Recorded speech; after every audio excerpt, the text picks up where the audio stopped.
नमस्कार. मी डॉक्टर संजीवनी केळकर. मधुमेह किंवा डायबेटीस याचा हा तिसरा भाग. मधुमेह तज्ज्ञ डॉक्टर संजीव केळकर यांचे शब्द मी आवाजबद्ध करते आहे. प्रश्न सगळ्यांना पडणारा डायबेटीस का होतो याचे साधे उत्तर 2 भागात देता येईल. एक, शरीरात तयार होणाऱ्या इन्सुलिनची प्रमाणाबाहेर कमतरता किंवा उणीव. दुसरं, पुरेसे इन्सुलिन तयार होत असले तरी शरीरातल्या वेगवेगळ्या अवयवांवर आवश्यक अशी परिणामकारकता तात्कालिक कारणांनी, जसे एखादा गंभीर अचानक उद्भवलेला आजार किंवा स्थायी स्थितीत कमी पडत चाललेली परिणामकारकता, या 2 घटकांबद्दल व त्यातील काही उपघटकांवर डायबेटीसचे होणारे प्रकार खाली सांगितले आहेत. एक, टाईप 1 डायबेटीस किंवा इन्सुलिन डिपेंडंट डायबेटीस मेलिटस. या प्रकारच्या डायबेटीस लहान मुले, अर्भके, क्वचित तान्ही अर्भके यांच्यातही आढळतो. अनेकानेक किचकट कारणांनी त्यांच्या शरीरातील इन्सुलिन तयार करणाऱ्या पेशी आयलेट्स ऑफ लँगरहॅन्समधल्या नष्ट होऊन जातात. बाहेरून इन्सुलिन देऊन त्यांची साखर नियंत्रणात ठेवणे व त्याची शारीरिक संपूर्ण विकासासाठी उपाय करणे एवढे काम राहते, पण ते तितकेसे सोपे नाही. दुसरा, टाईप 2 डायबेटीस किंवा नॉन इन्सुलिन डिपेंडंट डायबेटीस. या प्रकारच्या डायबेटीस सध्या 25 ते 30 वर्षानंतर उद्भवतो. केव्हाही त्याचे निदान होऊ शकते.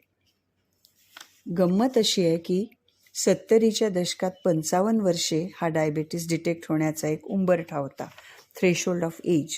2000पर्यंत हा थ्रेशोल्ड 48पर्यंत व आता 30 ते 35पर्यंत खाली आला आहे. या उंबरठा डायबेटीसमध्ये शरीरातून सतत इन्सुलिन उत्पन्न केलं जातं, पण त्याची परिणामकारकता अनेक कारणांनी कमी झाल्याने साखरेचे प्रमाण आवाक्याबाहेर जाते. यातील प्रमुख कारणे म्हणजे लठ्ठपणा, low or very low physical activity, excessive food intake, specially junk food, heredity, smoking वगैरे वगैरे. तिसरा प्रकार, गर्भावस्थेत आईला होणारा डायबेटीस, जेस्टेशनल डायबेटीस किंवा प्रेग्नन्सी डायबेटीस. गर्भावस्थेत अनेक प्रकारचे हॉर्मोन्स भरपूर प्रमाणात वाढतात. त्यामुळे या परिस्थितीत इन्सुलिनची परिणामकारकता कमी होऊन त्यामुळे रक्तातील साखर वाढते व तिचा सामना करावा लागतो. या अवस्थेत अत्यंत कडक साखर नियंत्रण लागते, पण गर्भाच्या वाढीवर त्याचा परिणाम व्हायला नको. वजन वाढ अतिशय होऊ शकते. हे नियंत्रण कठीण असते. बाळाच्या जन्मानंतर डायबेटीस राहूही शकतो किंवा आठवड्याभरात संपूही शकतो. या प्रकारच्या डायबेटीसचे प्रमाण 2001 ते 2004च्या काळात 17 ते 18% आज वाढले आहे. चौथा प्रकार, पौगंडावस्थेतील डायबेटीस किंवा टाईप 2 डायबेटीस इन ॲडोलसंट किंवा टीन्स. अन्नाची विपुलता, श्रीमंती, विलासाची घर बसल्या साधने, खेळणी, पूर्णपणे अमर्यादित लाड अशा सगळ्या कारणांनी पौगंडावस्थेतील 13 ते 19च्या वयात होणारा डायबेटीस गेल्या 8-10 वर्षात चर्चेत आला आहे. अशी मुले अत्यंत लठ्ठ असतात व शून्य हालचाली करतात. जेव्हा डायबेटीस सापडतो तेव्हा रक्तातील साखर कमालीची वाढलेली असल्याने इन्सुलिन देऊन कंट्रोल आल्यावर वेगवेगळ्या गोळ्यांनी ही मुले हळूहळू नियंत्रणात येतात व इन्सुलिन बंद होते. हे अपरिहार्य आहे, पण अजून पूर्णपणे सिद्ध होण्यासाठी जो काळ जावा लागतो तो न गेल्याने ही मुले सगळ्या डायबेटीसच्या कॉम्प्लिकेशन्सने हानी खूपच लवकर होते व जो डायबेटीस 40-45व्या वर्षी सुरू होतो तो 20-22व्या वर्षी जर सुरू झाला तर दुसरं काय होणार? आधुनिक जीवनशैलीचा हा सर्वात विकृत परिणाम असावा. 5वा, 2 प्रकारचे डायबेटीस 30 वर्षापूर्वी ओळखले जायचे, पण आजकाल त्याबद्दल विशेष ऐकू येत नाही. एक आहे अत्यंतिक कुपोषण झालेल्या मुलांना मोठी झाल्यावर होणारा डायबिटीस, ज्यात मालन्यूट्रिशन रिलेटेड डायबिटीस मेलिटस म्हणत. या कुपोषित मुलांना इन्सुलिन अत्यावश्यक नसते. केरळसारख्या काही भागात पँक्रियाजमध्ये दगड होतात व त्यासारखी पँक्रियाज नष्ट किंवा खराब किंवा डिस्ट्रॉय झाल्यामुळे आयलेट्स सकट डायबिटीस होतो. त्यात फायब्रोकॅल्शियम डायबिटीस म्हणतात. अजून एक प्रकार पूर्वी सांगितला जायचा तो प्रोटीन डेफिशियन्सी डायबिटीस. हा मालन्यूट्रिशन रिलेटेड डायबिटीसचाच भाग आहे. 6वा, काही असामान्य प्रकारचे डायबिटीस मेंदूतील पिट्यूटरी ग्रंथीमधून अनेकदा अनिर्बंध प्रमाणात ग्रोथ हार्मोन, ज्याने शरीराची उंची और वाढ होते, उत्पन्न होते. त्यामुळे इन्सुलिनची परिणामकारकता कमी होऊन डायबिटीस होतो. अशाच प्रकारे स्टिरॉइडचे उत्पादन प्रमाणाबाहेर करवणारा ACTH नावाचे हार्मोन पिट्यूटरीत तयार झाल्यावरही याच कारणाने डायबिटीस होतो. 7वा, काही कुपोषित फार कमी वजन असलेले पेशंट असतात ज्यांच्यात साखर बरीच जास्त असते, पण ते इन्सुलिनशिवाय बरेच दिवस जगतात. हा डायबिटीस हळूहळू वाढतो. त्याला स्मोल्डरिंग असेही नाव आहे.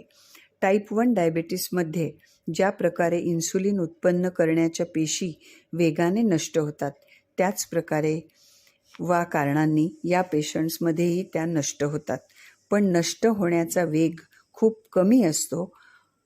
या प्रकारच्या चे शास्त्रीय नाव लेट ऑटोइम्युनो डायबिटीस इन ॲडोलसंट्स किंवा LADA असे आहे. आता काही सामान्य लोकांना आणि सामान्य रुग्णांना पडलेले प्रश्न थोडक्यात. डायबिटीसचे निदान झालेले कोट्यवधी लोक भारतात आहेत. त्याशिवाय आत्तापर्यंत डायबिटीसचे निदानच न झालेले अगणित लोक आहेत. डायबिटीसची भीती इतर कुठल्याही रोगापेक्षा जनमानसात नुसती अधिकच नाही, तर शरीराला काहीही झाले तरी डायबिटीसमुळे असा समज लोक करून घेतात आणि काही डॉक्टर्ससुद्धा याचा फायदा घेऊन आपल्या जबाबदारीतून हात झटकू पाहतात. डायबिटीसबद्दल वारंवार विचारले जाणारे काही प्रश्न आहेत.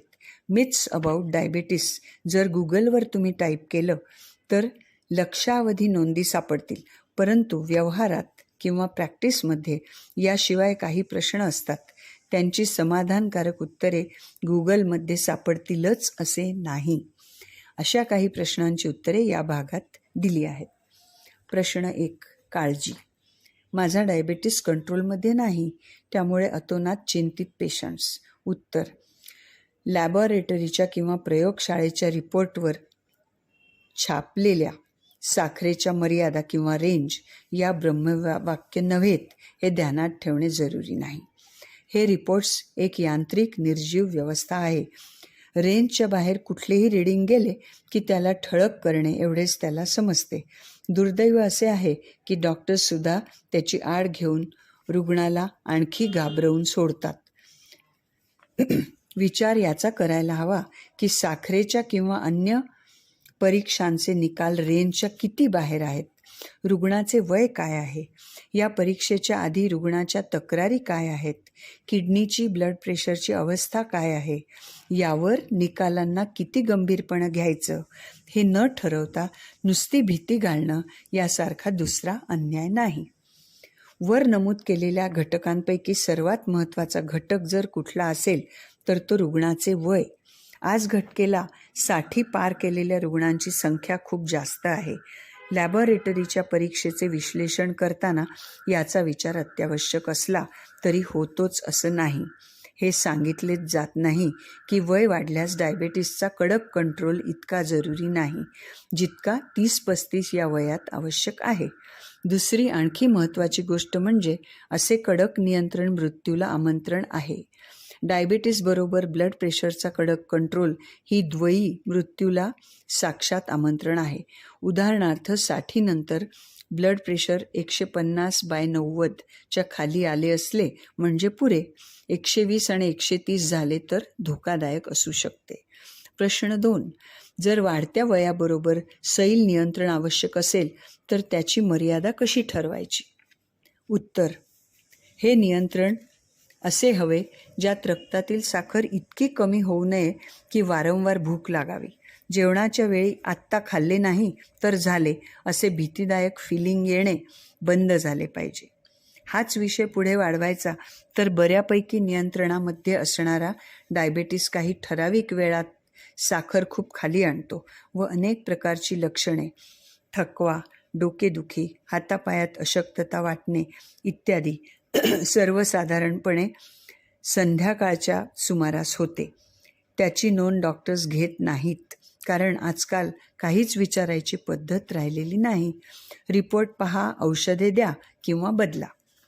याचा दुसरा भाग मग असा की जेव्हा साखर अशी कमी होते तेव्हा शरीराची अशी जोरदार प्रक्रिया होते की साखरेची पातळी रेंजच्या बाहेर खूपच वर जाते आणि पुढच्या रिडिंग्जमध्येही ती वर राहते. म्हणून अधिक औषधे दिली जातात आणि हा खाली वरचा सी-सॉ चालू राहतो व पेशंटला बरं वाटत नाही ते नाहीच. याच्या उलट भुकेचा आणखी एक प्रकार आहे जो साधारणपणे किंवा नियंत्रण प्रमाणाबाहेर सैल झाल्यास होतो. या स्थितीत सारा वेळ खाल्लं तरी भूकच लागत राहते. कितीही मध्ये मध्ये खाल्लं तरी भूक भागतच नाही अशी अवस्था होते. अशा वेळी एका विशिष्ट प्रकारे चाचण्या करून औषधे आणि आहार विहाराची सांगड घालावी लागते. थोडे सैल नियंत्रण म्हणजे रिकाम्या पोटाची साखर 140च्या खाली आणि जेवणानंतरची 180 ते 190च्या खाली. याशिवाय HbA1c नावाच्या रक्तपरीक्षेचा उपयोग केल्यास सैल नियंत्रण प्रमाणाबाहेर सैल झाले आहे की का याची शहानिशा होऊ शकते. HbA1c हा अक्षरशः हजारोंच्या काळजीचा विषय असल्याने तो पुढील प्रश्नात विचारात घेतला आहे. प्रश्न 3. HbA1c म्हणजे काय आणि त्याचा डायबेटीस नियंत्रणात काय भाग आहे? उत्तर: रक्तातील साखर ज्या प्रमाणात अधिक किंवा सामान्य असेल त्या प्रमाणात ही साखर रक्तातील हिमोग्लोबिनला चिकटून बसते. त्यामुळे तयार होणारे नवीन संयुग किंवा केमिकल म्हणजे HbA1c. हे HbA1c जितके जास्ती तितकी डायबेटीसची कॉम्प्लिकेशन्स होण्याची निश्चितता, शक्यता नव्हे जास्त. सर्वात जास्त फटका शरीराच्या नर्व्ज, मज्जातंतूंना आणि किडनीला बसतो. त्यानंतर ब्लड प्रेशर वाढू लागून हार्ट अटॅक्स किंवा ब्रेन स्ट्रोक्सचे प्रमाण वाढू शकते.